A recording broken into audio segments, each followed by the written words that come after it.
Hey everyone, welcome back to John's Watch. Today I'm going to be taking a look at a new game called Kong Survivor Instinct. This game was released on Steam on October 22nd, 2024. Its regular price is $32.50 Canadian or your regional equivalent, and it's developed by 7 Levels and published by 7 Levels and 4 Divinity. This is a metroidvania game set in the Monsterverse, the monster universe, which is a series of media that starts with 2014's Godzilla, and it mostly goes through Godzilla, then King Kong, then Godzilla, then King Kong, then Godzilla versus King Kong. That's kind of the Monsterverse. And I haven't watched any of these movies. I watched that not the old King Kong movie, but the Jack Black King Kong movie. That's the one I've seen. Which is not obviously part of the Monsterverse. But you really do not need to be familiar with the Monsterverse in order to play this game. You get a little bit of... they refer to names who are presumably people in these films and some TV shows. But you really do not need to know them. I don't know any of them, and I was fine with the game. As long as you know the character of King Kong, pretty much. You'll be fine to play this if it's something you're interested in. The game opens up with an absolutely beautiful cutscene. We'll talk about the graphics a little bit later, but they are fantastic in this game, surprisingly good. Opens with a really nice cutscene. Kong has basically just attacked, pretty much. I don't know why they don't call him King Kong. He's always just called Kong. Maybe there's an actual King Kong somewhere else. This is just regular Kong. And then you very quickly get thrown into the Metroidvania gameplay. You play as the character of David, who pretty much sees that Kong is attacking and sets off to go find his daughter Stacy.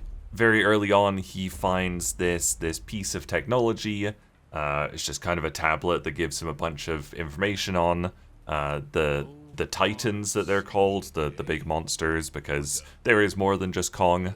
And obviously this tablet, this technology belongs to a group called Hydra, and they want their technology back. And instead of just handing it over, David decides to kill everybody who comes after their tablet, which seems very reasonable to me. And that's kind of the story, really. At the time of recording, I've played 2 hours. It's surprisingly fun, actually. It's not perfect. It's probably a bit overpriced, which we'll kind of get to towards the end of this video, but I had a blast with it. I had a lot of fun with this. So it's partially Metroidvania, partially... the store page says it's a 2.5D action-adventure game. To me, 2.5D implies that you mostly move side to side, but you can kind of move towards the camera and away from the camera. And that doesn't happen in this game. The only time you ever move away from the camera is when you're traversing to a new area. Basically, if you reach the very right-hand side of a map, you'll usually have like an arrow pointing you upwards, like away from the camera. You hold Y on that, and David walks away, and it just triggers a loading screen into the next zone. So to me, this is not a 2.5D game. You're very much stuck on that 2D plane. So yeah, 2.5D I don't think is quite right. And it's kind of like a Metroidvania light, I guess. Metroidvania is kind of defined by progressing through levels and almost constantly being blocked off because you don't have an item or a skill or ability that you need in order to progress to that area. And it usually involves a lot of backtracking once you get new skills and stuff. And that's happened like once in this game so far in the first 2 hours. You basically start off with a hammer, I guess, and that's your melee attack.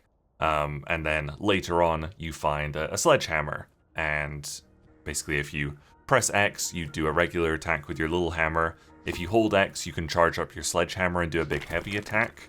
And once you get the sledgehammer, you're able to start knocking down crumbling walls, which open up areas of the map that you wouldn't have been able to get to otherwise. I guess it happens another time. It just happens quite early on. You're also able to get a pistol, and you can use that in combat, but you can also use that to shoot locks off doors and shoot, not buttons, but like electrical boxes that you shoot and they deactivate and unlock a path. So a little bit of Metroidvania. There's a little bit of backtracking once you get new stuff, but not as much as I've seen in other Metroidvanias. So yeah, Metroidvania Lite is kind of appropriate, I think. You're able to do the usual platforming stuff. You can jump, you can grab onto ledges and pull yourself up. You can drop down from ledges. You can do a little dash. You can crouch to crawl under things, under obstacles. Like I said, you can use your melee attacks to break down, you know, glass windows and stuff like that. Just small things. You can use your sledgehammer to break down bigger things. Use your gun to unlock lots of stuff, pretty much. And as I mentioned, pretty much the whole time, you'll be getting into combat when these mercenaries track you down and come fight you. In the first 2 hours, I've fought against groups of 1, 2, or 3 mercenaries. The combat's just kind of scaling up as I'm going along, as you'd expect, so wouldn't be surprised if you get more than 3 at some point. I would say that combat is definitely the weakest part of this game. It's not very dynamic at all. Basically, you can parry enemies, which is kind of cool. When they go to swing at you, you'll see a little twinkle above their head, and you basically press B at that point, and then you can parry them. You can melee them. Like I said, you can shoot them, although ammo is very limited, so I've mostly been saving my ammo for the locked doors and stuff. And you can also, if you're right next to them, you can grab them with Y, and once you've grabbed them, you can either smash them in the head with the butt of your hammer, or you can push them back, which gives you a little bit of space. But also, if there are 2 enemies right next to each other, you can push the first enemy into the second enemy, and that'll kind of stagger them both. If they're up against a ledge, you can use that, the grab and push, to knock them off a ledge and insta-kill them, which is very cool.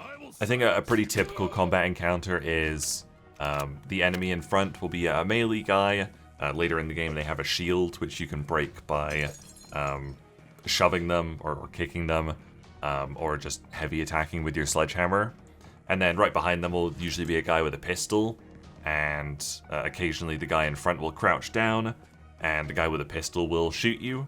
And obviously you can also crouch down in that case if you want, or you're able to dash to iframe the bullet, which is quite satisfying. But if you're very fast, when you see the guy crouch down, you know the guy behind is about to shoot. So if you're very fast, you can dash up to the front guy, grab him with Y, and the guy behind him will shoot his buddy, which is also quite satisfying.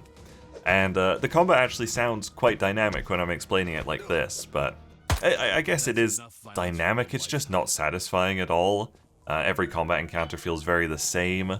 I quickly learned once I got the sledgehammer that the enemies are all stupid, and basically if I charged up a sledgehammer attack, hit them, and as soon as I'd hit them, started charging up a sledgehammer attack again, by the time they'd recovered and got up to me to do an attack, I'd be able to bring the sledgehammer down again.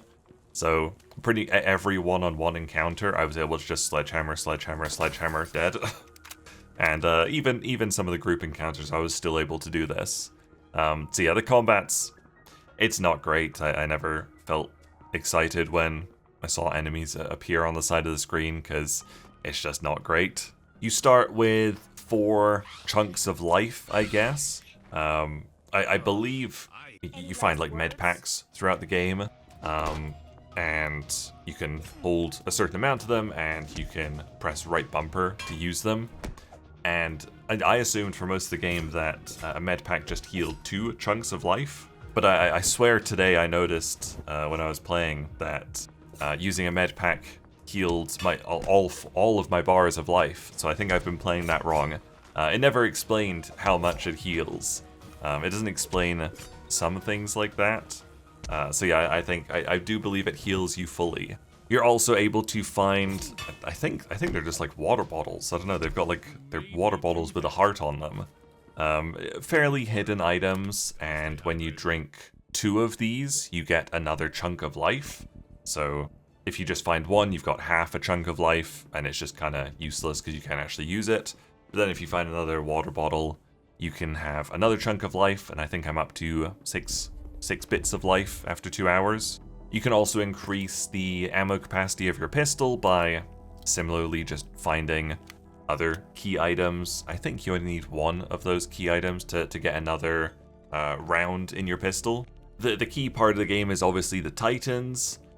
In the first level especially, you're kind of constantly seeing Kong in the background, just smashing stuff up. At one point you have to run away from him in quite a tricky little chase sequence kind of bit. But you also find these like sound bites, I guess. I don't quite remember what they called them. But kind of each bit of a level will have a certain number of these sound bites that you have to collect. And once you collect enough, you can actually call the Titan to come do something for you. So in one of the parts, there was a big building in my way that I couldn't get past, and so I collected enough of the Titan things that I needed, and I basically called Kong, and he came and destroyed the building for me, which was pretty neat. The Titans look really cool. The second level, unfortunately for me, was it featured the Titan Abaddon, which is a massive spider, and I'm not a fan of spiders, and so like as soon as I got into the level and like you get in, you see this hospital covered in spider webs, I was like, I don't know how much longer I can do this, and I did okay, I did fine. And I was planning on finishing the Abaddon section, but then I actually got stuck. I needed 5 of those sound bites or whatever to clear the way, and I was at 4, and I could see 3 more on the map. Just couldn't figure out how to get to any of them. So I decided to wrap it up there and just do my video there, because I'd played enough. 2 hours might not sound like that much. Apparently, according to the save file, I've played 36% of the game. How long to beat says it only takes about 7.5 hours to beat. And so yeah, I'm over a third done the game.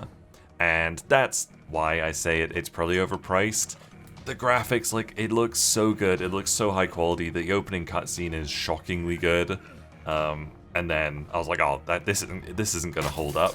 And then you get in and the graphics are just phenomenal. Really one of the best looking games I've seen.